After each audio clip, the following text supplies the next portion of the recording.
तो आइए शुरू करते हैं न्यूज पथ पर सफर। सबसे पहले ऐसी तस्वीरें जिनका जिक्र सरे रहा है। ये तस्वीरें सुर्खियों में भी है और सोशल मीडिया पर भी है। इनसे आपका बाखबर होना बेहद जरूरी है क्योंकि चौराहे पर इन्हीं की चर्चा बस में छाते के साथ सफर की भी है।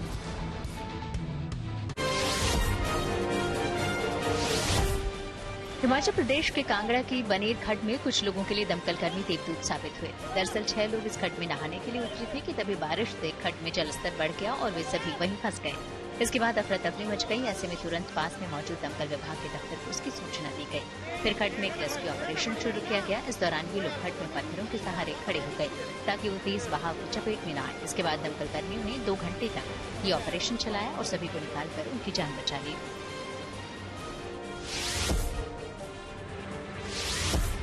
यूपी के बांदा में एक रोडवेज की बस के अंदर एक यात्री का छाते के साथ सफर करने का वीडियो सोशल मीडिया पर वायरल हो गया। दावा किया गया कि बारिश की वजह से बस में कई जगह से पानी टपक रहा था। ऐसे में इस यात्री को छाता लेना पड़ा। वहीं पानी की वजह से कुछ यात्री बस में खड़े नजर आए। ये वीडियो सामने आने के बाद अधिकारियों से रिपोर्ट मांगी गई है। यूपी के कानपुर में एक गरीब परिवार का 24 लाख का बिजली बिल आया, जिससे परिवार में हड़कंप मच गया कि मकान कच्चा है और उसमें एक कूलर, 2 पंखे और कुछ दूसरी चीजें लगी हैं। पीड़ित चंद्रशेखर का कहना है कि 4-5 महीने से बिजली का बिल नहीं आ रहा था, जिसकी जानकारी के लिए वो बिजली विभाग के दफ्तर पहुंचे तो उन्हें इस भारी भरकम बिल के बारे में पता चला। वहीं कानपुर इलेक्ट्रिसिटी सप्लाई कंपनी के मुताबिक तकनीकी खराबी के चलते ऐसा हुआ, लिहाजा इस खामी को जल्द सुधार लिया जाएगा और ग्राहक को इतना बड़ा बिल जमा नहीं करना पड़ेगा।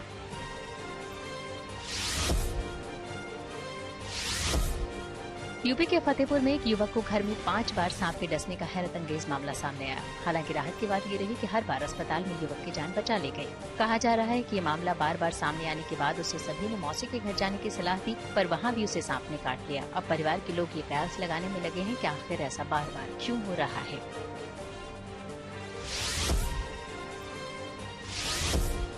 जम्मू कश्मीर के रामबन की अमरनाथ यात्रा से जुड़ी शानदार तस्वीरें सामने आई। दरअसल वहां श्राइन बोर्ड के चंद्रकूट यात्री निवास को तिरंगे रंग की रोशनी से सजाया गया।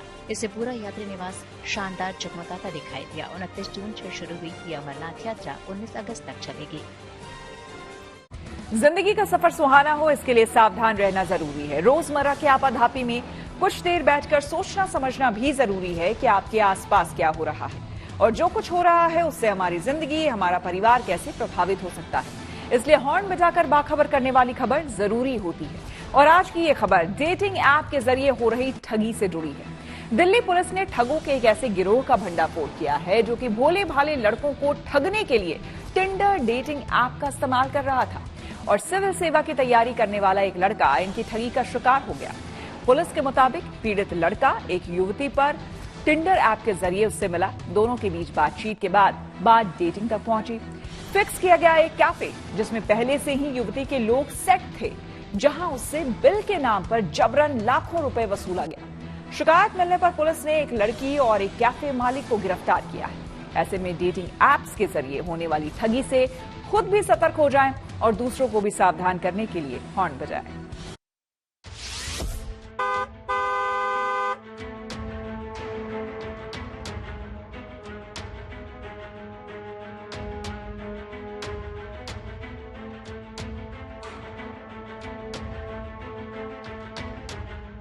डेटिंग ऐप पर दोस्ती कर वो डेट पर एक रेस्टोरेंट में बुलाएगी। खाने पीने के बाद वो इधर उधर की बातें करते हुए धीरे से भाग जाएगी और आपके हाथ आएगा हजारों रुपए का भारी भरकम बिल। डेटिंग ऐप्स पर इन दिनों कई ऐसी लड़कियों का गैंग एक्टिव है जो शिकार की तलाश में रहती हैं और लोगों को सब्ज़बाग दिखाकर अपने जाल में फंसाने की कोशिश करती हैं।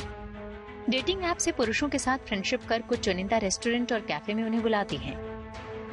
यहाँ वो खाना पीना कर धीरे से खिसक जाती हैं, जिसके बाद हजारों रुपए का बिल लड़के को चुकाना पड़ता है। अगर लड़का बिल भरने में आनाकानी करता है तो उसे सीसीटीवी और पुलिस की धमकी दी जाती है। ऐसे में लड़कों को न चाहते हुए भी बिल चुकाना पड़ता है और उसे ये भी पता चल जाता है कि वो ठगी का शिकार हुआ है।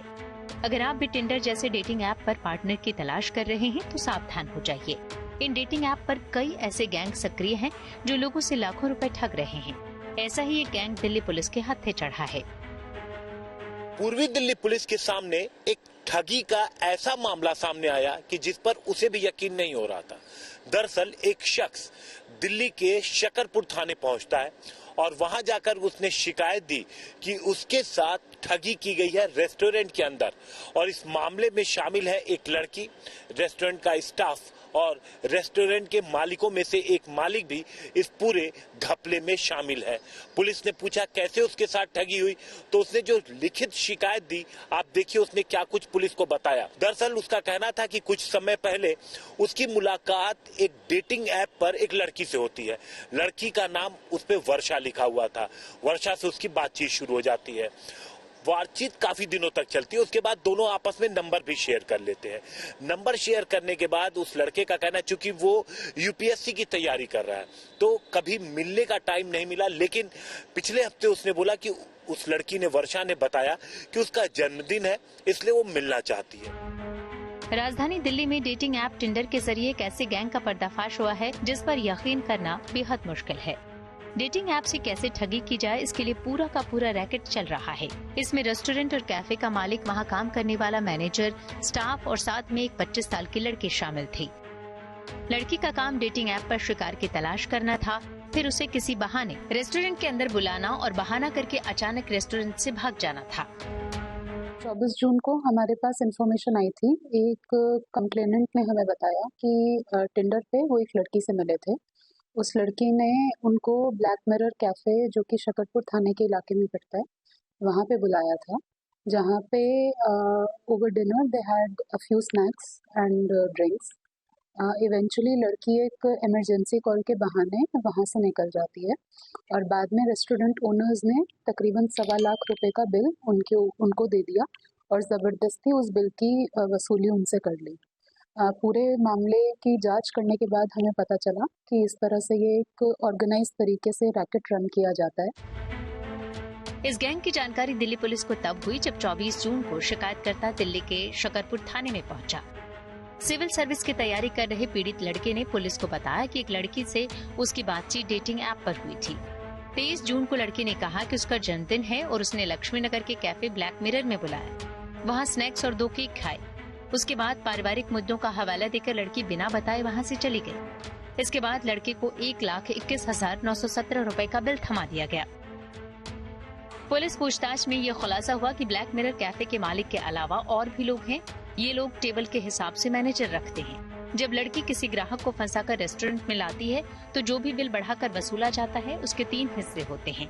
इसमें से 30% लड़की ले जाती है, 30% मालिक खुद रखता था और 40% मैनेजर और बाकी स्टाफ बांट लेता था। पुलिस की जांच में पता ये भी चला कि आरोपी वर्षा का असली नाम अफसान परवीन है। उसने वर्षा नाम से डेटिंग ऐप पर प्रोफाइल बना रखी थी। आरोपी लड़की लोगों को टारगेट कर डेटिंग ऐप पर फंसाती और रेस्टोरेंट में ले जाकर उसे ठगी का शिकार बना देती थी। फिलहाल पुलिस ये पता लगाने की कोशिश कर रही है कि इस गैंग ने कितने और लोगों को ठगी का शिकार बनाया है। पूछताछ में खुलासा हुआ कि ब्लैक मिरर कैफे का मालिक अक्षय पाहवा, अंश ग्रोवर और वंश पाहवा हैं। अक्षय और वंश चचेरे भाई हैं, जबकि अंश उनका दोस्त है। उन्होंने दिगंशु नाम के व्यक्ति को मैनेजर बना रखा है, जो कई टेबल मैनेजर टीमों की देखरेख करता है। 25 साल की अफसान परवीन उर्फ आयशा उर्फ नूर दिल्ली में रहती है। पुलिस ने उसे एक अन्य कैफे से पकड़ लिया, जहां वो मुंबई के एक लड़के के साथ थी। पुलिस के पास जब पूरे सबूत मिले तो एफआईआर दर्ज करने के बाद पुलिस ने सभी को गिरफ्तार कर लिया। अब आप देखिए कि इंटरनेट पर, वेब पर, ऑनलाइन ये तमाम जो ऐप हैं, इस पे किस तरीके से ठगी हो रही है। ठग किसी न किसी तरीके से लोगों को अपना टारगेट बनाने के लिए कोई न कोई तरीका ढूंढ ही लेते हैं। और इस तरीके के कई गैंग, ये भी पता लगा साइबर एक्सपर्ट से बातचीत करने पे कि कई गैंग इस तरीके के चल रहे हैं और इनके टारगेट पर वो लोग होते हैं जो शादीशुदा होते हैं और अपनी पत्नियों से, परिवार से छिपकर इस तरीके के ऐप पर होते हैं और लड़कियों से दोस्ती करते हैं, उनसे मिलने रेस्टोरेंट में जाते हैं। तो ऐसे लोग क्या होता है कि जब उनके साथ 1,00,000 सवा लाख की ठगी होती है तो चुप रह जाते हैं। वो थानों में जाने से बचते हैं ताकि लोगों को पता न लगे और यही वजह है कि ऐसे लोगों को टारगेट करते हैं।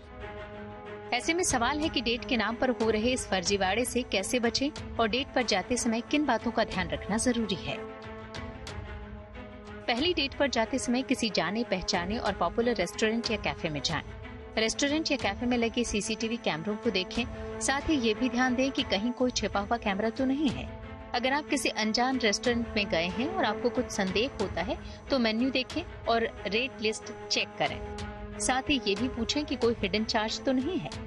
पहली डेट पर गए हैं तो कैफे या रेस्टोरेंट के केबिन में ना बैठें। यहीं से लोगों को फंसाने का खेल शुरू होता है। और अगर आपके साथ कोई ठगी होती है तो तुरंत पुलिस में शिकायत दर्ज कराएं। हर साल बड़ी संख्या में लोग ऑनलाइन ठगी का शिकार हो रहे हैं और उनमें युवा ज्यादातर शामिल हैं, जो सच्चे प्यार की तलाश में डेटिंग एप्स का इस्तेमाल करते हैं। आंकड़ों के मुताबिक साल 2023 में 66% भारतीय ऑनलाइन डेटिंग ऐप का शिकार हुए हैं, जबकि इससे पहले साल 2022 में ये आंकड़ा 43% था। ऐसे ही कुछ डेटिंग एप्स हैं जिनका इस्तेमाल करके युवा डेट करते हैं और ठगी के शिकार हो जाते हैं।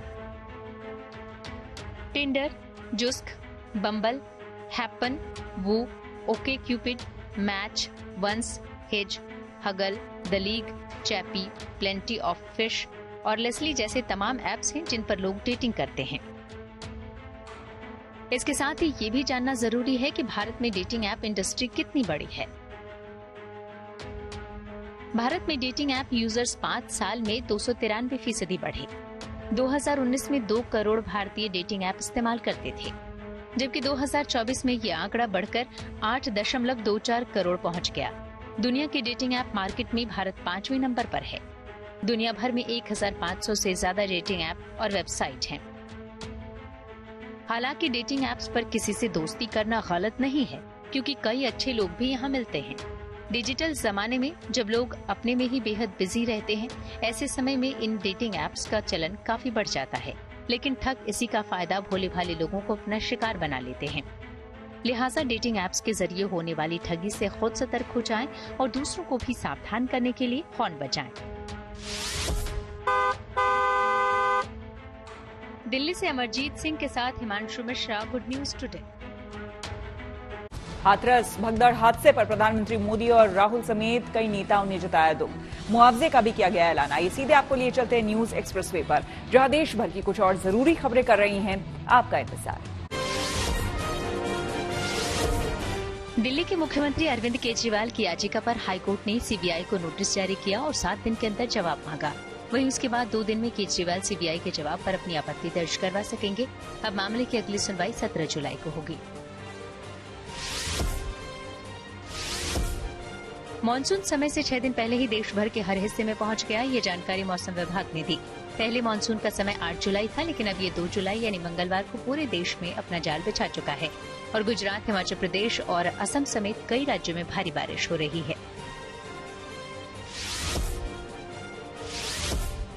सुप्रीम कोर्ट में चीफ जस्टिस डीवाई चंद्रचूड़ की अगुवाई वाली पीठ 8 जुलाई को नीट मामलों की सुनवाई करेगी। इस पीठ में सीजेआई के साथ जस्टिस जेबी पारदीवाला और जस्टिस मनोज मिश्र भी शामिल हैं।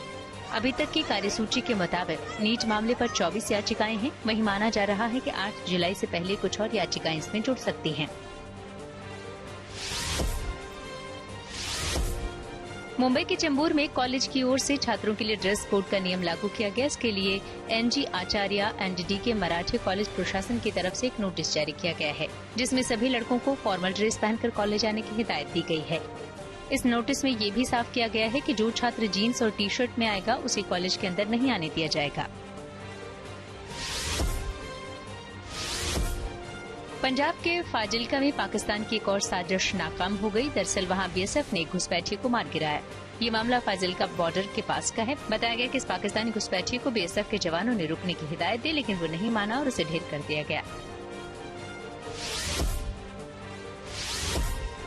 यूपी के हाथरस में हुए सत्संग भगदड़ हादसे को लेकर पीएम मोदी और सीएम योगी आदित्यनाथ ने दुख जताया। इस मामले में मुख्यमंत्री के निर्देश के बाद एक जांच कमेटी गठित की गई है। फिलहाल इस हादसे में घायल हुए लोगों का अस्पताल में इलाज चल रहा है। खबरों के एक्सप्रेसवे से आगे रुक करते हैं सियासी ढाबे का, जहां आज की सबसे दिलचस्प खबर मौजूद है। प्रधानमंत्री मोदी ने राष्ट्रपति के अभिभाषण पर धन्यवाद प्रस्ताव के दौरान कांग्रेस पर जमकर निशाना साधा।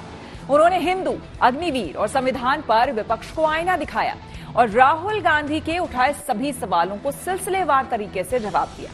प्रधानमंत्री मोदी ने नीट पेपर लीक मामले में कहा कि इसको सुलझाने के लिए युद्ध स्तर पर उठाए जा रहे हैं कदम।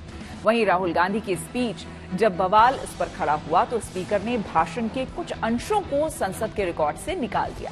लेकिन स्पीकर की कार्रवाई के बाद सत्ता पक्ष और विपक्ष आमने सामने आ गए हैं और राहुल ने कहा कि असलियत में सच्चाई एक्सपंज नहीं की जा सकती।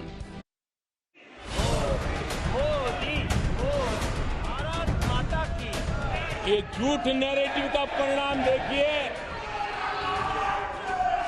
इसी चुनाव में ईवीएम को लेकर झूठ, संविधान को लेकर झूठ, आरक्षण को लेकर झूठ, कल अग्निवीर को लेकर सदन में झूठ बोला गया। अब जो हो रहा है, कल जो हुआ है, वो गंभीरता से लिए बिना संसदीय लोकतंत्र को हम रक्षित नहीं कर पाएंगे। इसके पीछे इरादे नेक नहीं है, इरादे गंभीर खतरे के हैं और मैं देशवासियों को भी जगाना चाहता हूं। ये वो लोग हैं जिन्होंने हिंदू आतंकवाद ये शब्द गढ़ने की कोशिश की थी। लोकसभा में प्रधानमंत्री मोदी ने राष्ट्रपति के अभिभाषण पर धन्यवाद प्रस्ताव पर हुई चर्चा का जवाब देते हुए कांग्रेस पर जमकर हमला बोला। और मैं इसलिए कह रहा हूं कि इसके पीछे इरादे नेक नहीं है, इरादे गंभीर खतरे के हैं। प्रधानमंत्री मोदी ने नेता प्रतिपक्ष राहुल गांधी के एक एक आरोपों का सिलसिलेवार जवाब दिया और कहा कि कांग्रेस देश और युवाओं को गुमराह करना चाहती है। जो दल 60 साल तक यहाँ बैठा है, जो सरकार के कामों को जानता है, जिसके पास अनुभवी नेताओं की श्रृंखला है, वे जब अराजकता के इस रास्ते पर चले जाएं, झूठ के रास्ते को चुन ले, तब देश गंभीर संकट की तरफ जा रहा है। इसका सबूत मिल रहा है। कांग्रेस ने झूठ को राजनीति का हथियार बनाया। कांग्रेस के मुंह झूठ लग गया है। जैसे वो आदमखोर एनिमल होता है ना, जिसको लहू मुंह पे लग जाता है, कांग्रेस के मुंह झूठ का खून लग गया है। प्रधानमंत्री मोदी ने अग्निवीर और सेना पर फैलाए जा रहे झूठ का जवाब दिया। उन्होंने कहा कि कांग्रेस किसके इशारे पर सेना को बदनाम कर रही है और प्रधानमंत्री मोदी ने राहुल पर तंज कसते हुए कहा कि कल सदन में बालक बुद्धि का विलाप चल रहा था। मैं इस सदन के माध्यम से जानना चाहता हूं, आखिर किसके लिए कांग्रेस हमारी सेनाओं को कमजोर करना चाहती है? किसके फायदे के लिए कांग्रेस वाले सेना के संबंध में इतना झूठ फैला रहे हैं? हमने कल सदन में यही बचकाना हरकत देखी है। कल यहां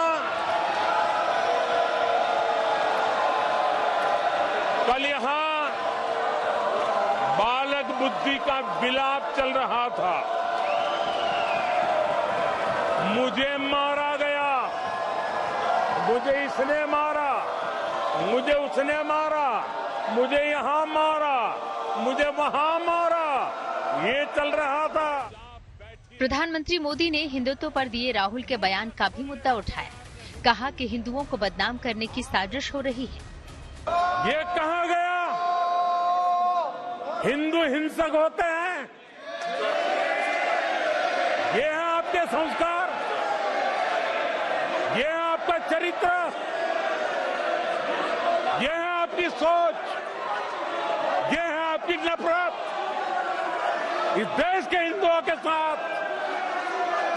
ये करने में 84 के बाद 10 लोकसभा के चुनाव होने के बावजूद भी कांग्रेस 250 के आंकड़े को छू नहीं पाई है। इस बार किसी तरह 99 के चक्कर में फंसे गए हैं। इससे पहले सरकार को घेरने वालों में आज अखिलेश यादव का नंबर आया। अखिलेश ने अग्निवीर, किसान और रोजगार का मुद्दा उठाया। वहीं अयोध्या में बीजेपी की हार पर भी कटाक्ष किए। इसे इत्तेफाक कहिए या फिर प्लानिंग। जिस वक्त अखिलेश सदन में अपनी बात रख रहे थे, उस वक्त अयोध्या से जीत कर आए सांसद भी ठीक उनके बगल में बैठे थे। अयोध्या की जीत भारत के परिपक्व मतदाता की लोकतांत्रिक समझ की जीत है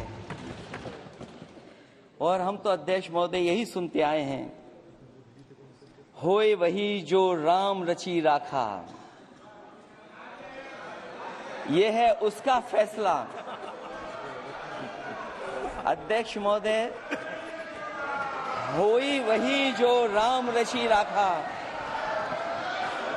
ये है उसका फैसला जिसकी लाठी में नहीं होती आवाज। राहुल गांधी ने आज भी सवाल उठाए। कल सदन के भीतर बोले, आज सदन के बाहर। सदन में दिए उनके भाषण का हिस्सा हटाए जाने पर कहा कि सच्चाई मिटाई नहीं जा सकती। इस मुद्दे पर विपक्ष की दूसरी पार्टियां भी राहुल के साथ खड़ी दिखीं। मोदी जी की दुनिया में सच्चाई एक्सपंज हो सकती है, मगर रियलिटी में सच्चाई एक्सपंज नहीं हो सकती है। जो मैंने कहा था, जो मैंने कहना था, मैंने कह दिया, वो सच्चाई है। और एक्सपंज करें, जितना करना है करें, सच्चाई सच्चाई होती है। किसी ने सुना ही नहीं या ना सुनने का स्वांग किया, पाखंड किया। जो उन्होंने बात कही उसका लब्बो लुबाब क्या था, मर्म क्या था। कोई व्यक्ति, कोई संगठन किसी धर्म का ठेकेदार नहीं हो सकता। और ये बात दूर तक चली गई है। प्रोसीडिंग से हटा दो, स्मृति से कहाँ हटाओगे, मेमोरी से हटाने का कोई इंस्ट्रूमेंट नहीं। संसद के भीतर आज भी सरकार को घेरने की लगातार कोशिश होती रही। विपक्ष ने खूब शोर मचाया। प्रधानमंत्री के पूरे भाषण के दौरान विपक्ष लगातार नारेबाजी करता रहा, जिससे कई बार प्रधानमंत्री को अपना भाषण बीच में रोकना पड़ा। जाहिर है ये शुरुआत बता रही है कि आने वाले दिन संसद में कैसे रहने वाले हैं। Bureau report, good news today.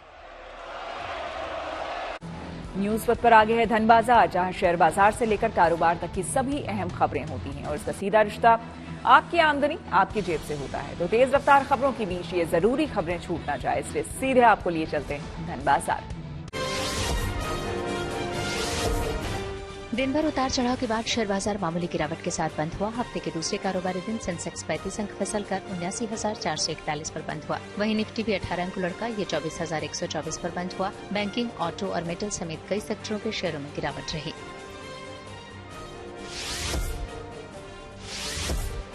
सरकार ने मंथली जीएसटी कलेक्शन के आंकड़े देना बंद कर दिया। 1 जुलाई को पहली बार सरकार की ओर से जीएसटी कलेक्शन का आंकड़ा जारी नहीं किया गया। हालांकि सरकार ने आधिकारिक रूप से इस पर कुछ नहीं कहा है, लेकिन सूत्रों के मुताबिक सरकार अब मंथली जीएसटी कलेक्शन का आंकड़ा जारी नहीं करेगी। 1 जुलाई 2017 को देश भर में जीएसटी लागू किया गया था। तब से सरकार हर महीने की पहली तारीख को इसका डेटा जारी करती थी।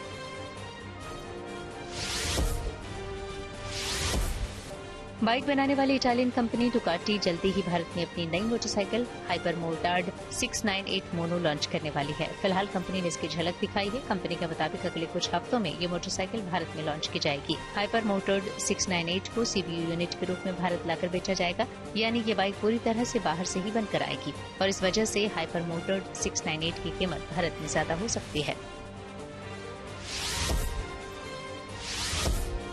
जर्मन कार कंपनी पोर्शे ने अपनी electric sports car Taycan facelift का 2 वेरिएंट 4S और टर्बो भारतीय बाजार के लिए पेश किया।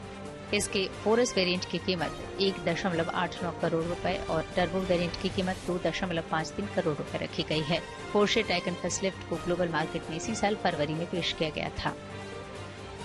और आइए अब रुक करते हैं प्रगति मार्ग का, जहां ऐसी खबरें हैं जो कि देश की तरक्की, प्रगति और लोगों की काबिलियत दिखाती है।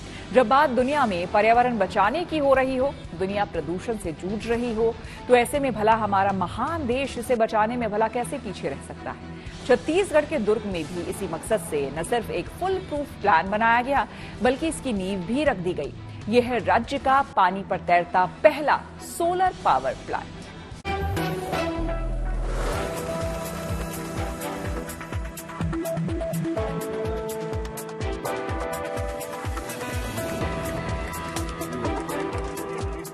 छत्तीसगढ़ में पहली बार बनने जा रहा है फ्लोटिंग यानी तैरता हुआ सौर ऊर्जा प्लांट। यहाँ की स्मार्ट नगरी भिलाई में मरुदा वन जलाशय में इसकी नींव रखी गई है। ये सौर ऊर्जा प्लांट भिलाई स्टील प्लांट की एक परियोजना के तहत NSPCL के सहयोग से बनाया जा रहा है। इसकी क्षमता 15 मेगावाट होगी और इससे न सिर्फ पर्यावरण सुरक्षित होगा, बल्कि बिजली की भी बचत होगी और ग्रीन एनर्जी को बढ़ावा भी मिलेगा। छत्तीसगढ़ का पहला फ्लोटिंग सोलर प्रोजेक्ट हम यहाँ पर लगा रहे हैं। ये NSPCL कंपनी जो लगा रहा है, NTPC और सेल, दो महारथन कंपनी के संगम से NSPCL बना है। और ये सेल के लिए भी पहला ग्रीन एनर्जी प्रोजेक्ट है और NSPCL के लिए भी पहला ग्रीन एनर्जी प्रोजेक्ट है और छत्तीसगढ़ के लिए भी।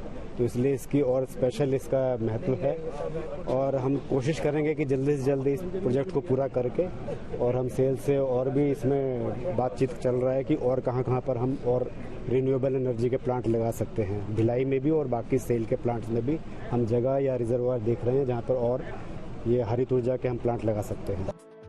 अनुमान है कि इस प्लांट से सालाना 34.26 मिलियन यूनिट यानी करीब 34 लाख यूनिट से ज्यादा बिजली का उत्पादन होगा, जिसका इस्तेमाल भिलाई स्टील प्लांट बिजली के विकल्प के तौर पर करेगी। यानी इससे बिजली की खपत कम हो जाएगी।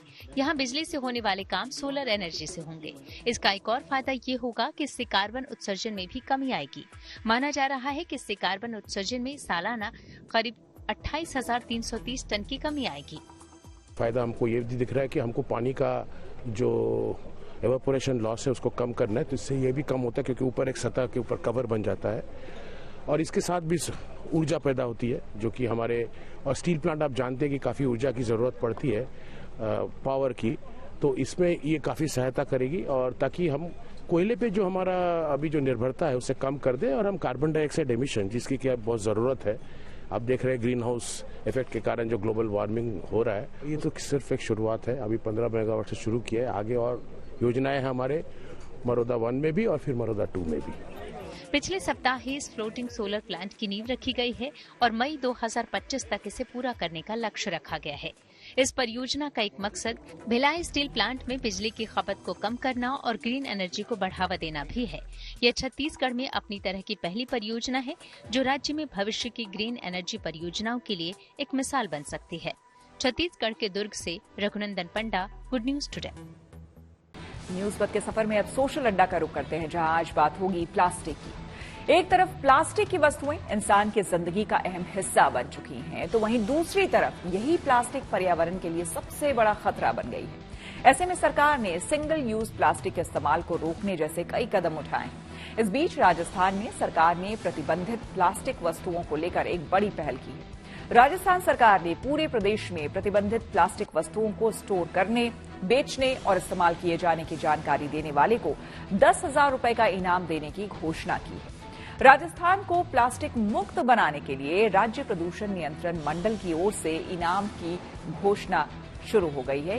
योजना भी ये शुरू हुई है और इस योजना का मकसद ये है कि आम जनता प्लास्टिक से पर्यावरण को होने वाले नुकसान को लेकर जागरूक बने। राजस्थान देश का पहला ऐसा राज्य है जहां प्रतिबंधित प्लास्टिक वस्तुओं की सूचना देने पर तुरंत इनामी राशि दी जाएगी। देश को प्लास्टिक मुक्त बनाने की दिशा में केंद्रीय पर्यावरण, वन एवं जलवायु परिवर्तन मंत्रालय ने 1 जुलाई 2022 से सिंगल यूज प्लास्टिक यानी कि एक ही बार इस्तेमाल होने वाली प्लास्टिक वस्तुओं पर प्रतिबंध लगाया था। सिंगल यूज प्लास्टिक में गुब्बारों के लिए प्लास्टिक की डंडियां, प्लास्टिक के झंडे, candy stick, plate, cup, thermocol के सजावटी सामान, ग्लास, स्ट्रॉ और चम्मच जैसी वस्तुएं शामिल हैं।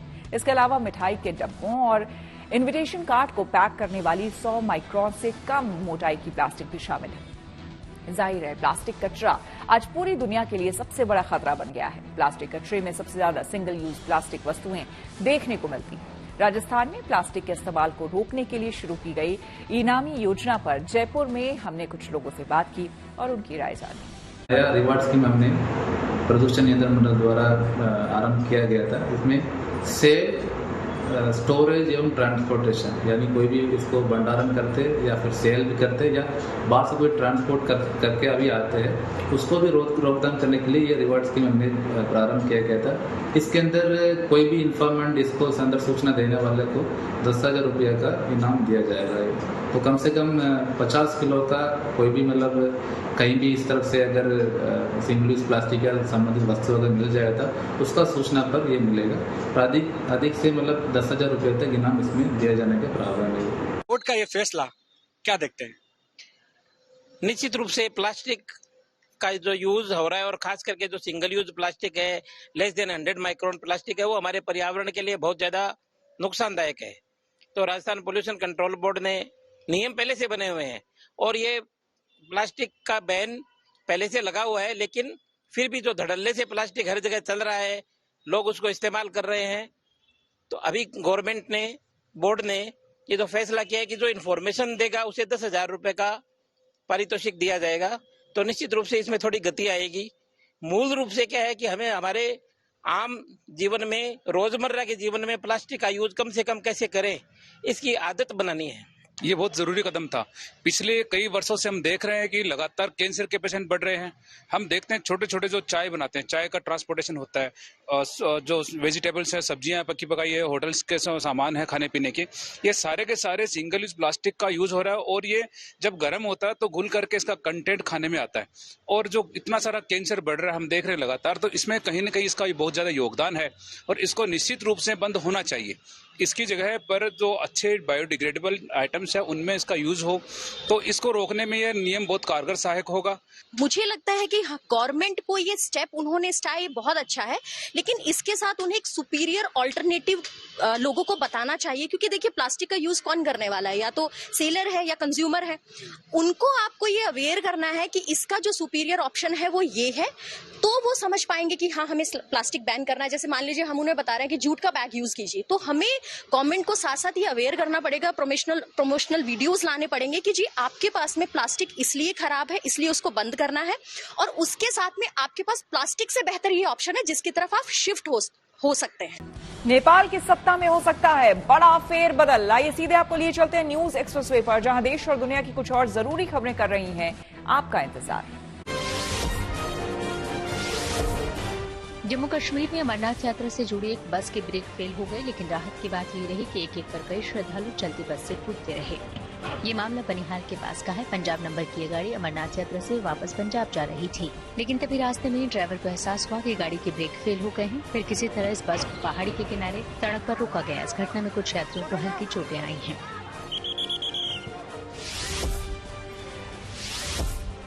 असम के कांजीरंगा नेशनल पार्क में बाढ़ का पानी घुसने से जानवरों पर आफत आ गई। ऐसे में अब उन्होंने पहाड़ी इलाकों की ओर शिफ्ट करना शुरू कर दिया। ऐसी ही कुछ तस्वीरें वहां से सामने आई। इनमें दिख रहा है कि हिरन और दूसरे जानवर सुरक्षित पनाहगाह की तलाश में हैं। पुलिस और प्रशासन भी इनके लिए रास्ते बनाने में जुटा है। इसी के साथ न्यूज पथ में मेरे यानी कि श्वेता झा के साथ फिलहाल इतना ही। देश दुनिया की तमाम पॉजिटिव खबरों के लिए आप देखते रहिए गुड न्यूज।